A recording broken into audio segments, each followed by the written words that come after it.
If you're opening out of your county email and you're hitting reply after that, it should respond from your county email. They're two separate inboxes. I think we're gonna tell department heads, and even I'm guilty myself. I'm gonna, effective today, I'm always sending emails to your county email. I won't send them to your Gmail anymore.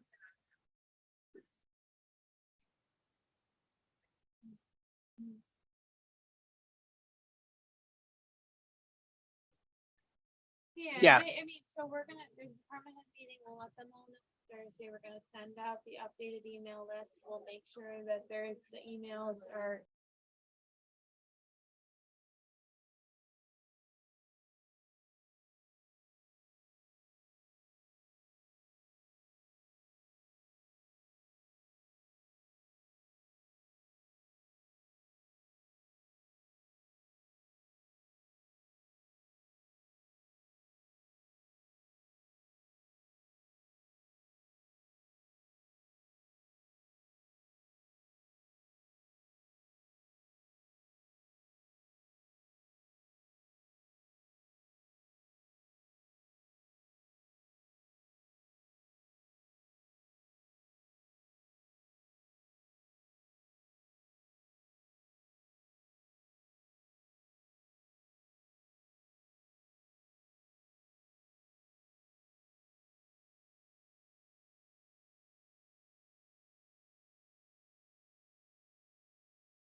I pledge allegiance to the flag of the United States of America, to the republic, nation, liberty and justice for all.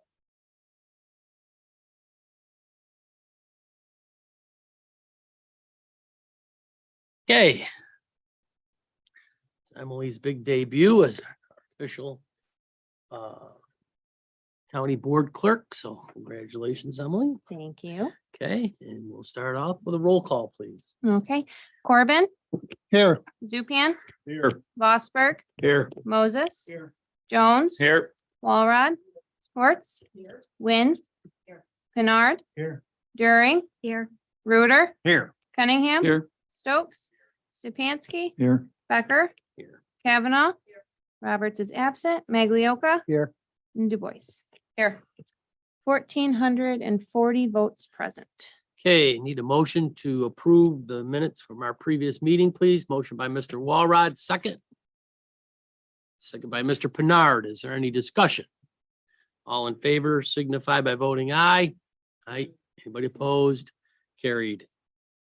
Okay, communications reports of committees. Okay, we received a copy of a resolution from Genesee County in support of Senate Bill S-9509 to eliminate the Farm Laborers Wage Board created through the Farm Workers Fair Labor Practices Act. And we have a vouchers payable report in the amount of $1,582,326.03. Okay. Does anybody have any questions on the state government's great wisdom that paying our our farms pay overtime for farm labor, anything over 40 hours? Their wisdom is that they'll bring more farm labor to our farmers. That they'll be flooding New York State farm labor will. No mention about how we're going to drive the rest of the farmers that are left out of the state because of it. So. Well, Mr. Chairman, how are we gonna stay competitive with other states? Because if we gotta raise wages, Pennsylvania, Ohio, and all these other ones are gonna go to New York. That's right. That's right. That's what I say. There's no logic to what comes out of that place. Okay. What have we got coming home? You wanna do- Yeah, we could do that. So. Or okay. proclamation. Do a resolution one, yeah. Go ahead. All right, resolution number 1 is a resolution of appreciation for 2 retirees. This is Mary Kavanaugh, Chairwoman, Government Operations Committee. Mr. Chairman, I move this resolution for adoption. Resolutions are made, seconded by Mr. Moses. Is there any discussion? All in favor signify by voting aye. Aye. Anybody opposed? Carried. First, we have Linda Simon from the Sheriff's Office, 38 years. Sheriff?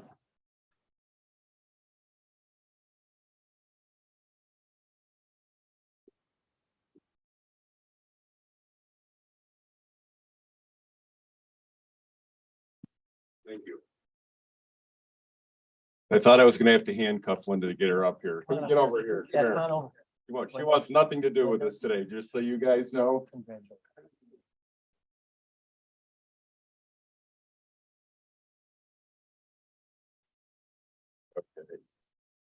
So a little bit before I get started, Linda is the longest serving employee of the Sheriff's Office. She was actually an original employee back in the old jail. Trained probably hundreds and hundreds of corrections officers that come through our office, and she's going to be sorely missed. She started as a public safety communications specialist in 1984. In 1985, she became a deputy sheriff in the jail. In 91, the county introduced local law 4, where the corrections and the criminal division split. And on June 8th, 2010, she was promoted to corrections corporal. Her last day with us will be September 29th of 2022 as she enters retirement. And like I said, she didn't want to send off. She didn't want anything, but I just want to say how much you'll be missed in our office. The place was built around you, and you're the fiber of it. And we wish you the best of luck in your retirement. And if you ever want to come back and work part-time, I doubt it, but you know, you're always welcome to come back. With that, she didn't want to send off with us, so there's your retirement badge and your ID. And then, thank you.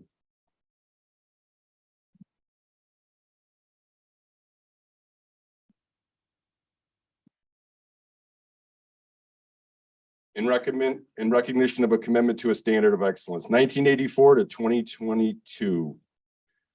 In recognition of your superior contributions in the corrections community during your career with the Office of Madison County Sheriff. During your career, you assisted with the safety and security of the Madison County Correctional Facility with the utmost professionalism, respect, and integrity, and your efforts have not gone unnoticed. I just want to thank you. There you go.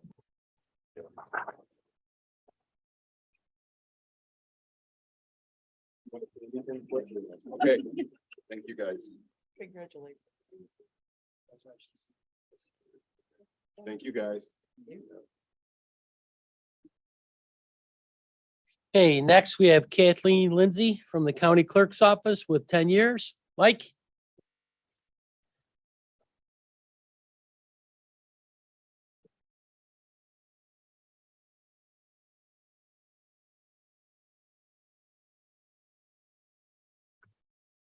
Three minutes. Thank you, Mark. I'll try to keep it to 3 minutes as directed by the chairman. Congratulations, Kathleen. Kathy is just as excited to be up here. Kathy's been with us for 10 years, started in July of 2012. The most unfortunate thing about her retirement is that she didn't start at the county sooner because she's been a fantastic clerk, serving people with their land records and the court stuff. But mostly when people come in with a DBA and aren't sure what to do, or people come in to file their own case and they're not sure how to do those kinds of things, and getting people hooked up with passports. She's been very, very friendly with it, with all of our customers. And it's part of the reason that I get to hear from those customers. You know, it's just so pleasant to go into the clerk's office. You have great employees that treat people well. And she's really exemplified that. And she's also been a real pleasure to work with for the other clerks that work in the office and for the abstractors that work there. Just such a friendly demeanor and great laughter. I was really hoping that I would be able to say to her, you know, we have an open part-time position here in the clerk's office. It would be great if you wanted to just, you know, stay on and come in periodically. And I didn't ask her outright. I asked her if she had any plans upon retirement, and there's no way she's going to have time to come back and work for us part-time because she's got children all over the country and is going to be doing a lot of traveling and spending a lot of quality time as a grandmother and as a mother. So thank you so much for your years of service under 3 different clerks. It's not fun changing bosses every few years, and I appreciate you staying on. Thank you. Would you like to say anything?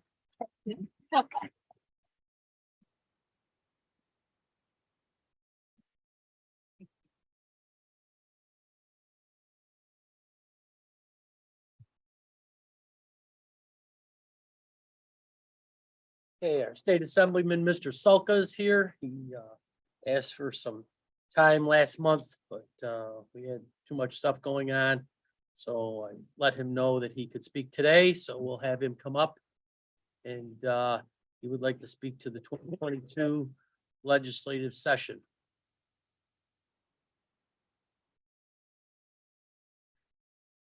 Which nothing good comes out of Albany, so I don't know what you have to say. I'm not gonna be. But I'm not gonna make any promises.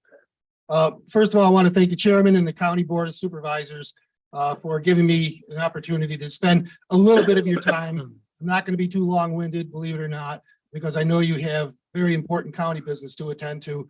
But I just wanted to kind of give an overview of what this past legislation, this assembly legislation and Senate legislation accomplished and didn't accomplish, and to give an overview of important pertinent information like the budget, the new gun laws, some of the new farm labor proposals that are being made, and give you an idea of where they're at right now. The most important part that we have as members of the Senate and members of the Assembly are the budget. The budget is the blueprint on how the state spends their money throughout the fiscal year. This year, the New York State budget totaled a little bit less, $221 billion. To put in perspective, when I first got elected back in 2018, our budget was 172 billion, give or take. So that is in the high 30s increase in just a short 3 years. So given that trend, my question to the chair of the Finance Committee, Finance Ways and Means, Helen Weinstein, was, if that's the trend, what are we going to be looking at 2023, 2024 budget? And she couldn't really put her finger on it, but we're hearing anywhere from 230 to 250 billion dollars. And that's problematic. There's no doubt about it, because at one point or another, the state's going to lose the amount of revenue that they need, or not gain that amount of revenue that they need to be able to support that kind of spending. And here was one critical element about the budget that really troubled me, was at that time there was a very rosy picture being painted about the stock market and the earnings that the state is going to be eligible for.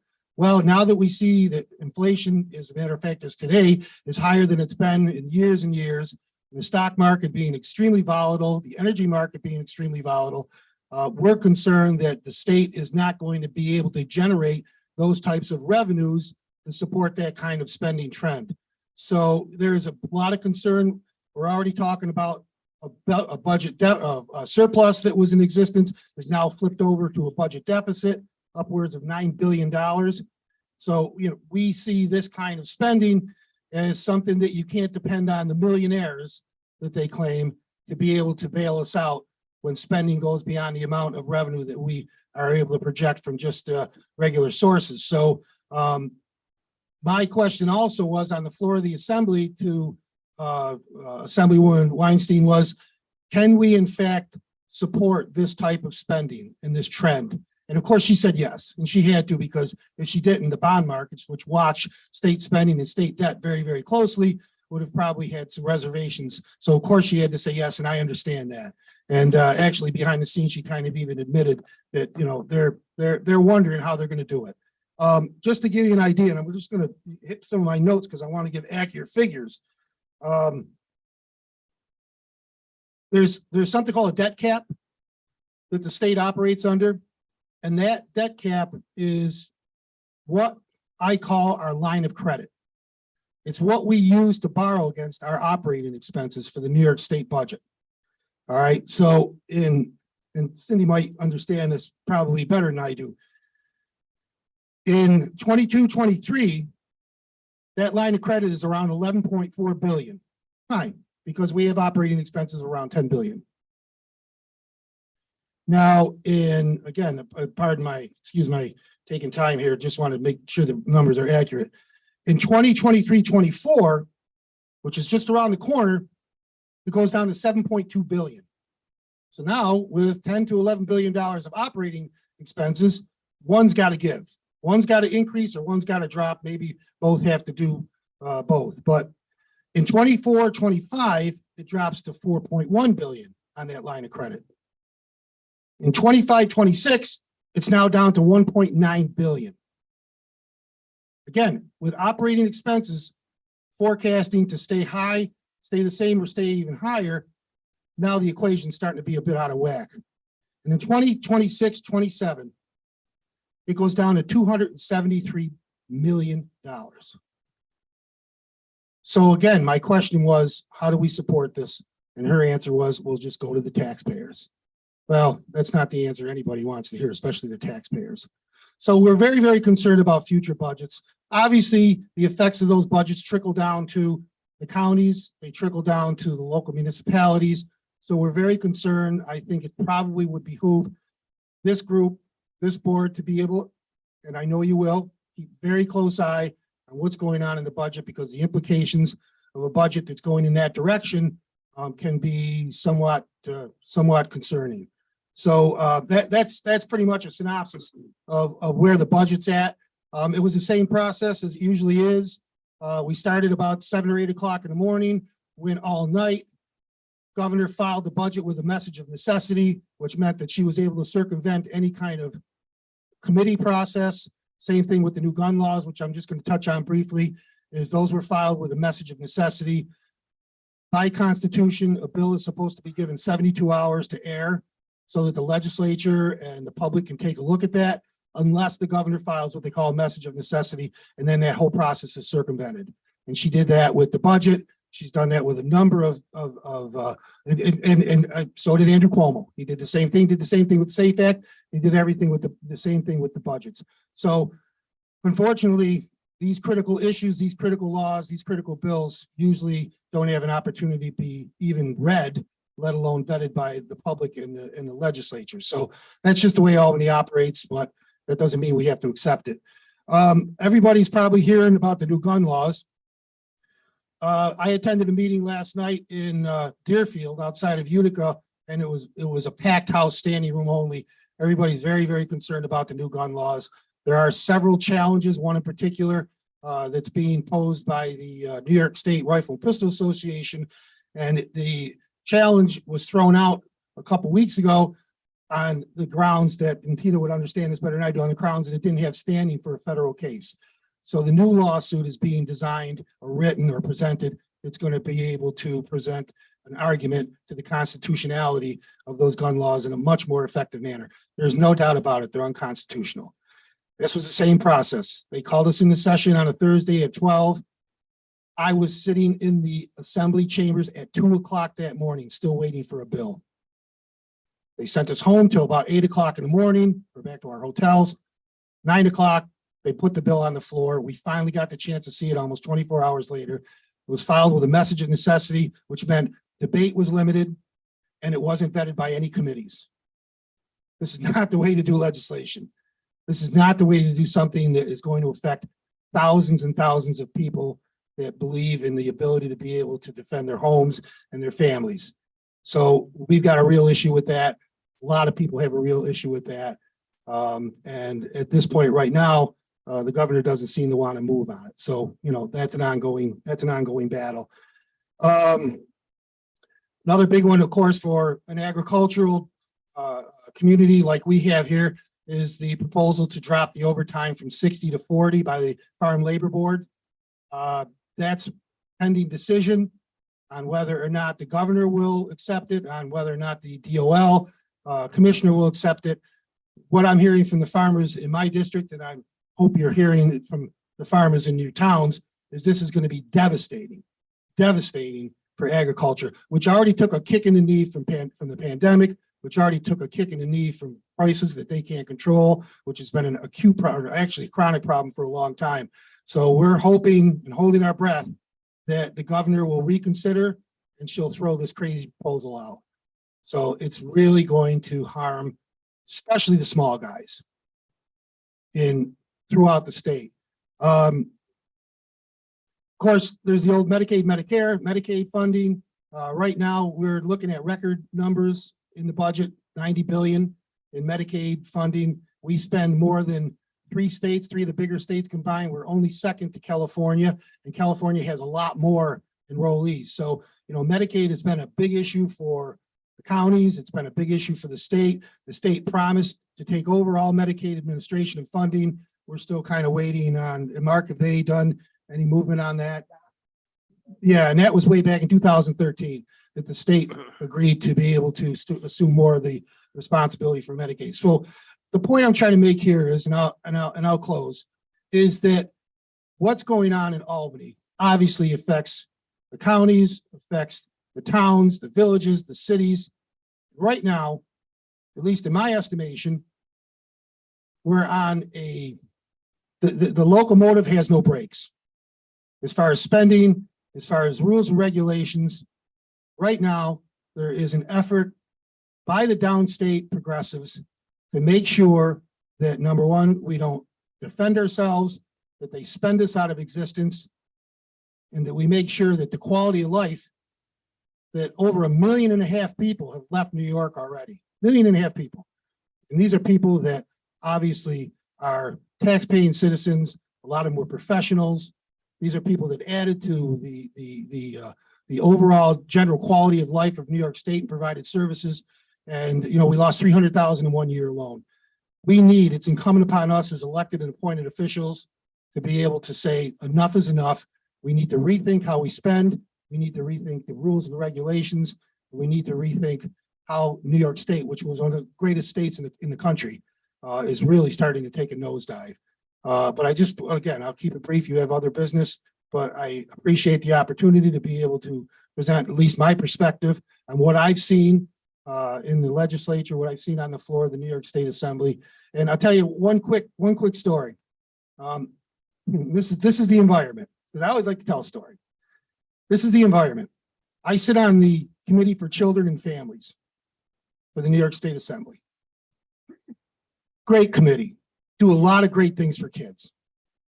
There was a bill that our conference proposed that would have helped disabled kids with after-school programs. $5 million. Drop in a bucket for when you talk about 220 billion.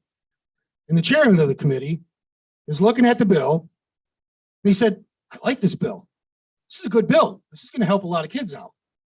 And we said, "Well, Mr. Chairman, why don't you let it go to the floor for debate?" And he looked and said, "If I ever let a Republican bill go to the floor, I'll never hold another chairman's position again." That's the environment. That's why we haven't been able to get a bill passed in 20 years. That's why we hit a roadblock. Whether it's a good bill or a bad bill, it all comes down to partisanship.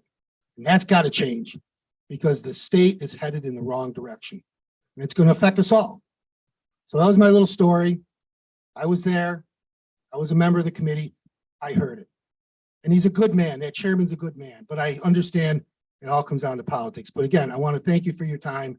And if anybody has any questions, I'm open for them either here or just call the office. But again, thank you for your time. Does anybody have any questions?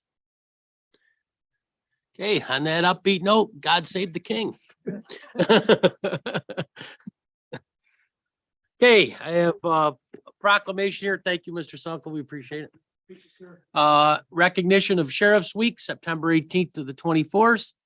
Whereas the Office of Sheriff has been an integral part of the criminal justice system in New York State and in Madison County throughout our history, having been established in the state's first constitution in 1777 and continued in every succeeding constitution, and having been one of our original constitutional offices upon the founding of our country.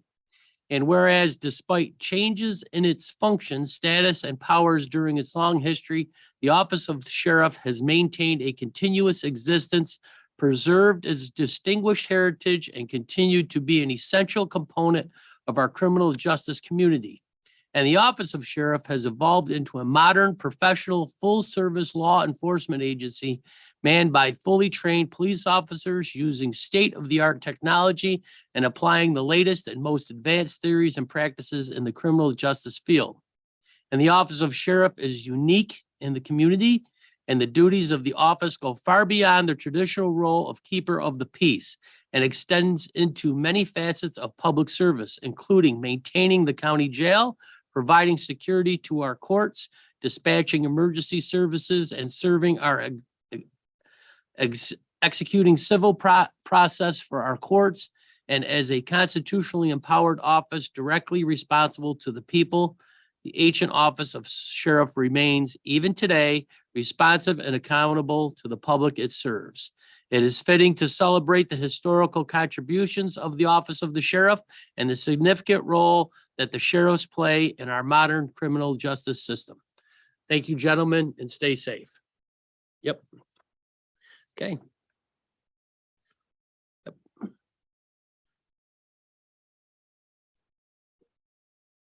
Oh, yeah, public hearing 11:15. Okay.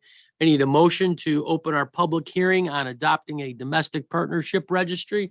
Motion by Mr. Zupan, second by Ms. Schwartz. Is there any discussion? All in favor signify by voting aye. Aye. Anybody opposed?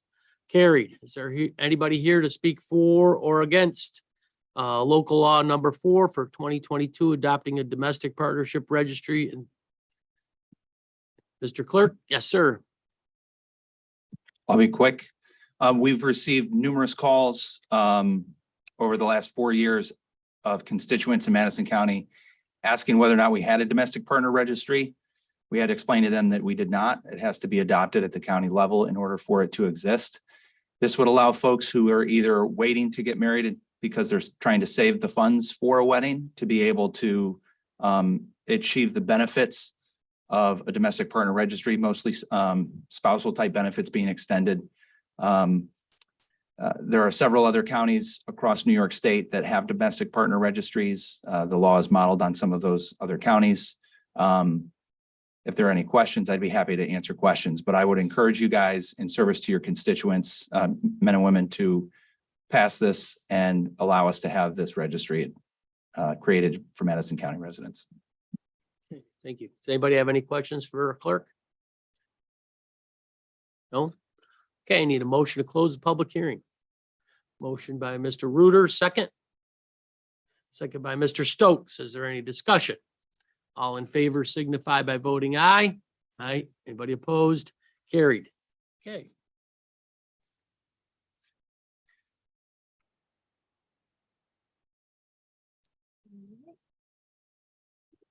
We're going to move forward with the preferred agenda resolutions. First, with Government Operations Committee. Number 2 is abolishing a Veteran Service Counselor position and creating a Veteran Service Counselor 2 position.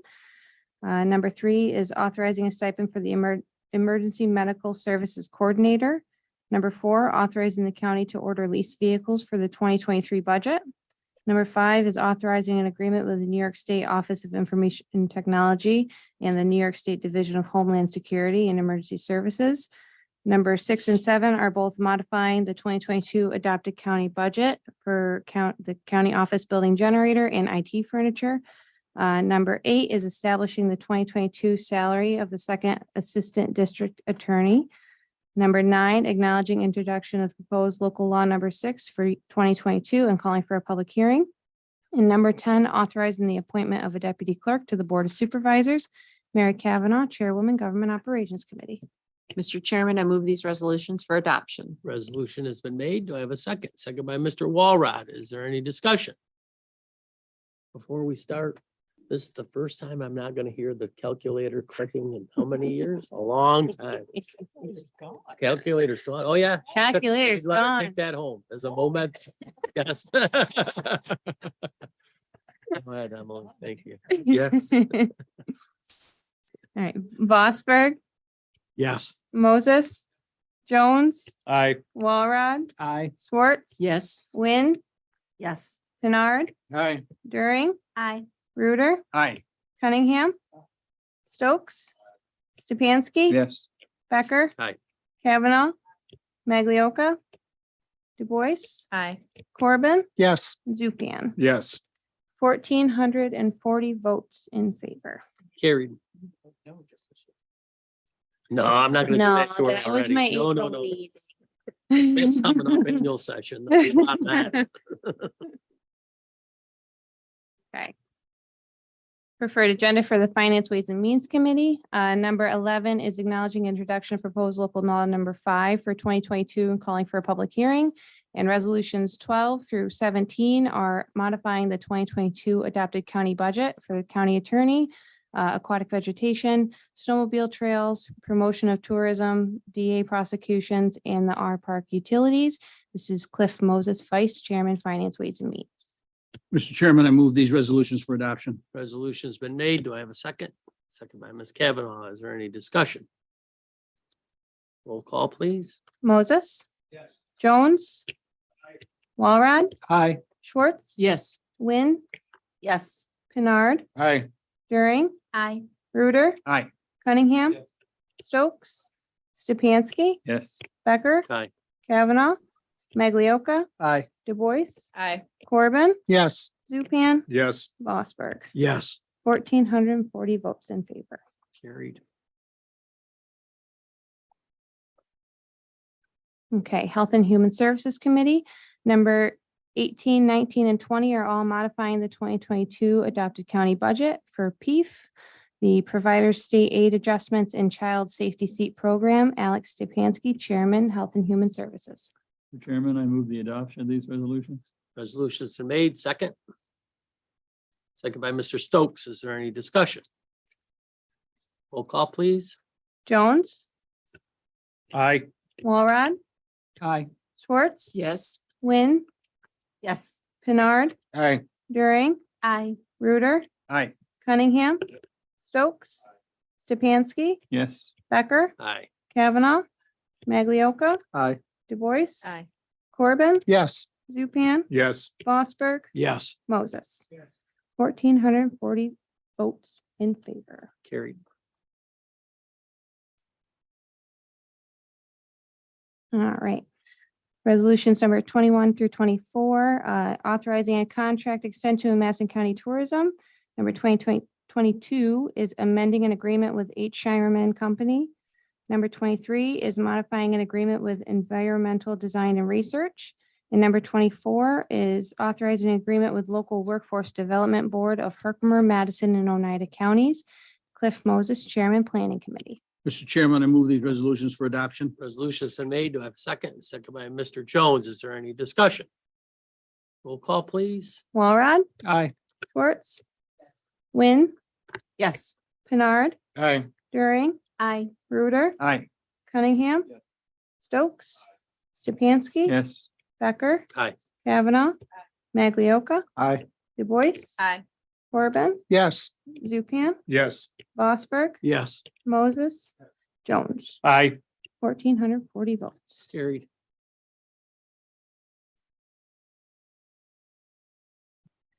All right, resolution number 25, authorizing an agreement with North Shore Volunteer Emergency Squad. Number 26, authorizing the chairman to submit a New York State Department of Transportation Highway Work Permit application. Number 27 is modifying the 2022 adopted county budget to close out old statewide interoperability communication grant. Number 28, modifying the 2022 adopted county budget for ILSF grant number 12. Number 29 is entering into an agreement with New York State Canal Corporation and modifying the 2022 adopted county budget. Number 30 is authorizing an agreement with Madison Central School District for the use of special patrol officers. And number 31 is authorizing a lease agreement with Gorman Foundation Community Center for a assigned council program. Pete Walrod, Chairman, Criminal Justice Public Safety Committee. Mr. Chairman, I move these resolutions for adoption. Resolutions are made, seconded by Mr. Fosberg. Is there any discussion? Roll call, please. Schwartz, Wynn, Yes. Kennard, Aye. During, Aye. Reuter, Aye. Cunningham, Stokes, Stepanski, Yes. Becker. Aye. Kavanaugh, Maglioka, Aye. Du Bois, Aye. Corbin, Yes. Zupan, Yes. Fosberg, Yes. Moses, Jones, Walrod, Aye. 1,440 votes. Carried.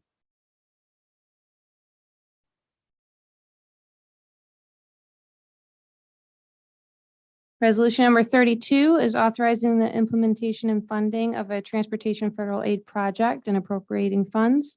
Number 33, control of snow and ice on county roads. Number 34, authorizing an agreement with King and King Architects. 35 is modifying an agreement with Weatherproofing Technologies. Number 36 is modifying an agreement with Wendell WD Architecture Engineering, Surveying and Landscape Architecture. This is Bill Zupan, Chairman, Highway Buildings and Grounds Committee.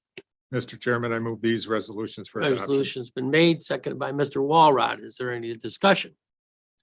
Roll call, please. Wynn, Kennard, Aye. During, Aye. Reuter, Aye. Cunningham, Stokes, Stepanski, Yes. Becker. Aye.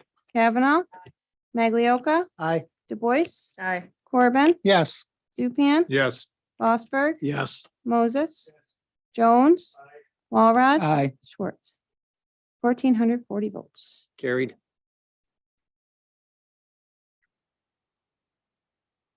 Moving forward with the regular agenda resolutions, number 37 is adopting local law number 4 for the year 2022. This is Cliff Moses, Vice Chairman, Finance, Ways, Means Committee.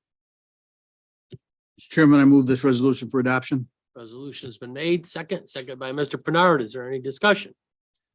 All in favor signify by voting aye. Aye. Anybody opposed? Carried. And resolution number 38, authorizing the chairman to sign change orders with upstate companies. Cliff Moses, Chairman, Planning Committee. Mr. Chairman, I move this resolution for adoption. Resolution's been made. Do I have a second? Second by Mr. Du Bois. Is there any discussion? Yes, Mr. Chairman, I Yes. think this kind of concerns me a little bit. That change order is 13% of what the total project is, and we haven't even started on the other side of the creek yet. And I don't know whether it's the engineers or construction company, it just kind of concerns me a little bit that they were so far off. Well, let's take away your concern and get somebody who can answer it. Scott, you want to come up? Yes, sir. All right, so there's 3 change orders that are encompassing this today. The first one is for $21,000. It's to add some additional drainage to the trail work that was out there. Some of the field conditions they encountered required some culverts and some stonework. So that was one of the aspects of this. The other change order relates to light poles and lights. It calls for, the design called for 3 solar lights to be included. That there was some confusion on the RFP or the bid that we put out that made it seem like we were asking the companies to install the bases of the lights, but not install the lights themselves. That was in fact an error. And so this is a correction of that. And the third one is for the 76,000, just over $76,000 for the parking lot location. Essentially what it came down to is that the design element of the project versus the field conditions, the site conditions was about 8 inches difference. in the design, and so they had to bring in fill material to raise the base of the parking lot up to meet all the grade requirements that were part of the stormwater controls for the site. So that's really attributed to the fact that the site primarily was designed using LiDAR, which is a plane-based elevation tool, not surveying the entirety of the parking lot area itself on the ground. So that's what that was related to. Ultimately, yes. I mean, I don't know that there's reason to think that the LiDAR itself should have been problematic, but I think if they had surveyed that entirely, maybe we wouldn't have had that problem originally. What's the contingency on the project? Yeah. I can't Right. hear, TJ, you gotta use your mic. I can't hear up here, sorry. I was just asking if the overhead radar was common practice. I mean, most contractors would go out there and shoot it with a laser, especially with a project like that. I mean, 76 grand is not, it's not 10 or 15 that they're Right. asking. It's a big number, and 8 Sounds inches like we got a is. scrap LiDAR. Yeah, it is commonly used, and I don't profess to be an expert in it when it comes to designing and that sort of thing. That's sort of out of our realm, but I know Soil and Water District uses it for some things, and so I think I think about it differently when we see that again, but in this case, Are we Yeah, within our yes. contingency? yes, We're yes. within the contingency of the project. Okay. Any other big changes coming, Scott? I know Dave had a concern about the secondary portion being completed still. Yep. Any hearing anything on issues? The only two things that I know of right now is that we're gonna ask for a little bit of tree removal, most likely as part of where the overlooks are, which might result in a change order. I think that's all that I know. The other thing is that we're asking some conduit to be run on the second phase across the creek, just in advance of putting a camera and that sort of thing out there, some lighting in the future. So that's something that we are asking them to do differently. Okay. Does that help, Dave? Okay. All right. Any other Scott, questions? Can you break down the cost of phase 1 and phase 2 and what the total cost is for this project? Well, these have nothing to do with phase 2 right now, so we're only talking about phase 1. I understand that. The bid amount was $1.3 million. We budgeted approximately $1.5 million for it. And phase 2, which is still being designed now, was somewhere in the neighborhood of 2.5 million, although I don't have the exact figure in front of me right now.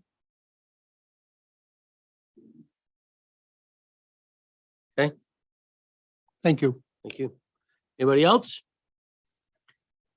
Yes, Mr. Mr. Chairman, Morad. just to comment that obviously these questions on the engineering that, are pertinent and there does seem to be a, focus on the Delphi Falls project, no question, but I would definitely recommend that any supervisors take the time and the opportunity to use those trails, climb those trails, walk that is spectacular. There's no question it's a lot of money, but the future is bright for the use of that. And it's definitely, in my opinion, a good investment. We took the opportunity to take a look at that project and it's more than I envisioned. Okay. Anybody else? All in favor signify by voting aye. Aye. Anybody opposed? Opposed? Raise your hands.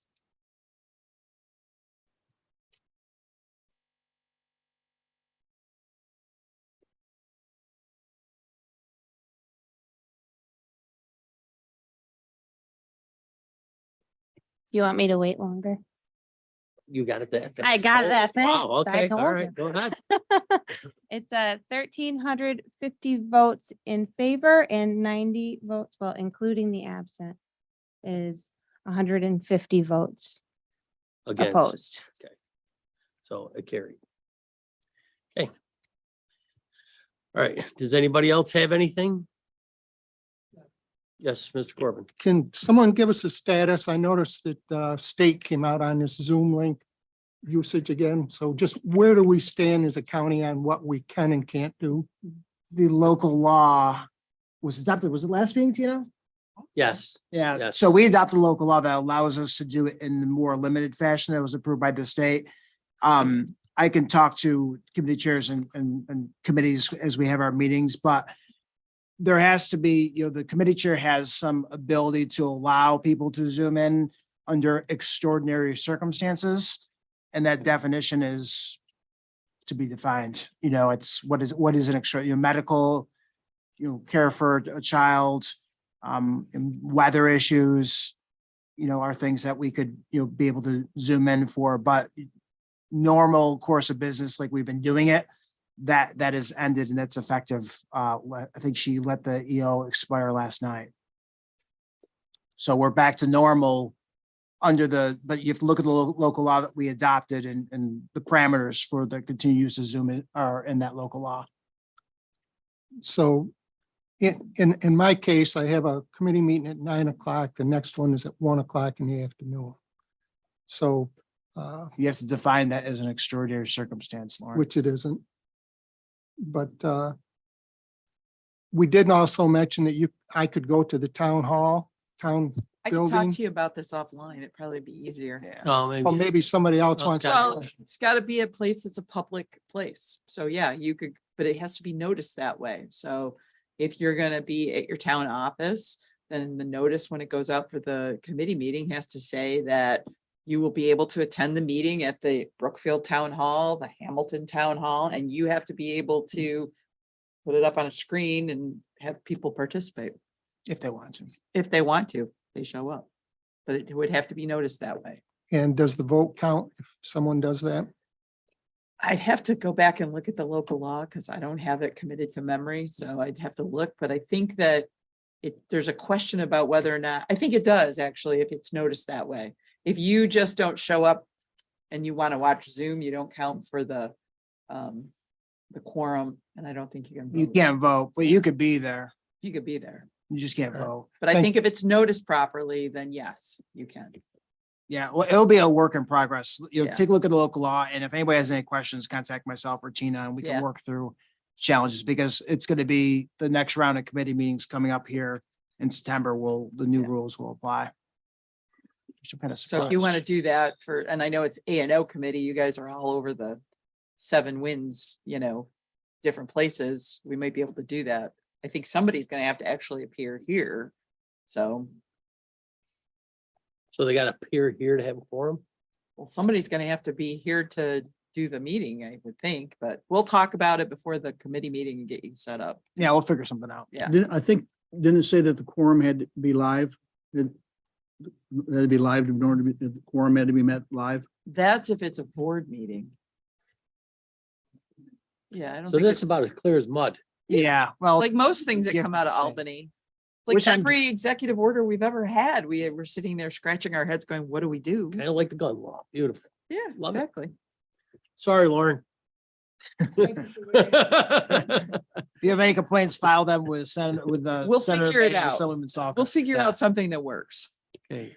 Does anybody have anything else? There's still muffins in there. Have them if you want them. We'll see everybody next month. Motion to adjourn. Motion by Mr. Reuter, seconded by Ms.